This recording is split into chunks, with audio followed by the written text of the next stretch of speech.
సంగారెడ్డి జిల్లా గుమ్మిడిదల మండలం బొంతపల్లి దోమడుగులో పరిశ్రమ కాలుష్యం రైతుల పాలిట శాపంగా మారింది. వర్షాకాలం వచ్చిందంటే చాలు పారిశ్రామిక వ్యర్థ జలాలు చెరువుల్లోకి వాగుల్లోకి వచ్చి చేరుతున్నాయి. వరదతో పాటు పరిశ్రమలు వదులుతున్న కాలుష్య జలాలు నల్లకుంట చెరువులోకి చేరుతున్నాయి. దీంతో నల్లకుంట చెరువు కాస్త పూర్తిగా ఎర్ర చెరువుగా మారింది. ఆ చెరువులోని వరద నీరు చుట్టుపక్కల ఉన్న వందల ఎకరాలలో పంట పొలాల్లోకి చేరాయి. పరిశ్రమల కాలుష్య జలాలు చెరువులో చేరటంతో మత్స్య సంపద, పంట పొలాలు నాశనమైపోతున్నాయని రైతులు ఆందోళన వ్యక్తం చేస్తున్నారు. కలెక్టర్కు, కాలుష్య నియంత్రణ మండలి అధికారులకు ఎన్నిసార్లు విజ్ఞప్తి చేసినా పట్టించుకోవటం లేదన్నారు. హెటెరో డ్రగ్స్ పరిశ్రమ కాలుష్యమే కారణమని రైతులు ఆరోపిస్తున్నారు.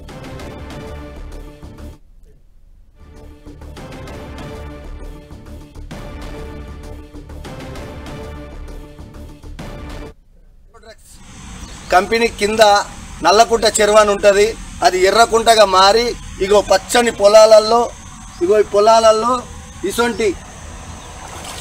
ఇటువంటి కలర్ నీళ్ళు ఇంత కెమికల్ వాసన వస్తుంది. కలెక్టర్లకు ఫిర్యాదు ఇచ్చినాము, పీసీబోలకు ఫిర్యాదు ఇచ్చినాము, అయినా సరే ఎటువంటి స్పందన ఉండలేదు.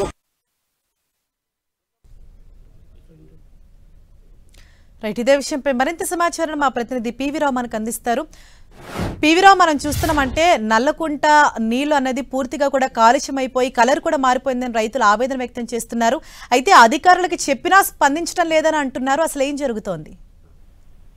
హరీష, వర్షాకాలం వచ్చిందంటే సంగారెడ్డి జిల్లా ఉన్నటువంటి పటాన్చెరు నియోజకవర్గం నుండి పరిశ్రమల ప్రాంతాలు అయితే ఉన్నాయో, ఆ పారిశ్రామిక ప్రాంతాలు అయితే ఉన్నాయో పటాన్చెరు, హత్లూర, బోర్బట్ల, పాషమైలారం, ఈ ప్రాంతాలన్నీ కూడా వర్షాకాలంలో వరదలతో పాటు ఆ పారిశ్రామిక వ్యర్థ జలాల మొత్తం కూడా స్థానికంగా ఉన్నటువంటి చెరువులకి, కుంటలకి వదలటం అనేది గత దశాబ్దాలుగా జరుగుతుంది. కానీ దీన్ని అడ్డుకట్టేటువంటి అధికార యంత్రాంగం కళ్ళప్పగిచ్చి చూడటంతో ఈ రోజు మనం చూస్తున్నాం.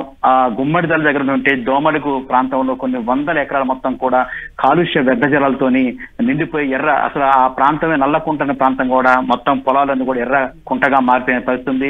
ముఖ్యంగా కాలుష్య నియంత్రణ మండలి అధికారులు కావచ్చు, టీజీఐఏసీ జనరల్ మేనేజర్ రాథోడ్ కావచ్చు, వాళ్ళు వచ్చినటువంటి ఇక్కడ దీర్ఘకాలిక ఇక్కడ ఉద్యోగాల్లో ఉండిపోయారు. కనీసం తనిఖీ నిర్వహించారు. ఎక్కడ జరుగుతున్నాయి, వరద జలాలతో పాటు ఈ పొలాలకు ఎందుకు వదులుతున్నారని కూడా నియంత్రించే పరిస్థితి.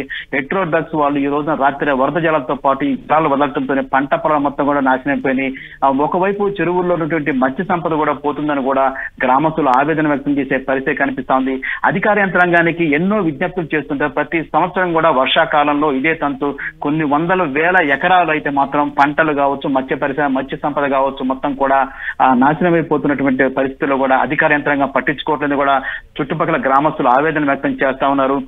మనం చూస్తున్నాం చుట్టుపక్కల 10 పారిశ్రామిక వాళ్ళు అయితే ఉంటాయో కొన్ని వేల పరిశ్రమలు ఉన్నాయి. ఈ వేల పరిశ్రమలో వ్యర్థ జలాన్ని కూడా వేరే దగ్గర శుద్ధి చేయాల్సిన అవసరం ఉంటుంది. కానీ అలా చేయకుండా ఈ వరదల మాటున వర్షం వచ్చినటువంటి ప్రతిసారి ఆ ఎన్నిటిని కూడా స్థానికంగా వదలడం అనేది ఆనవాయితీగా కనిపిస్తుంది. ఇప్పటికైనా జిల్లా కలెక్టర్, అదేవిధంగా కాలుష్య నియంత్రణ మండలి అధికారులు అందరూ కూడా దీనిపైన చర్యలు తీసుకోవాల్సిన అవసరం ఎంతైనా ఉంది. హరీష.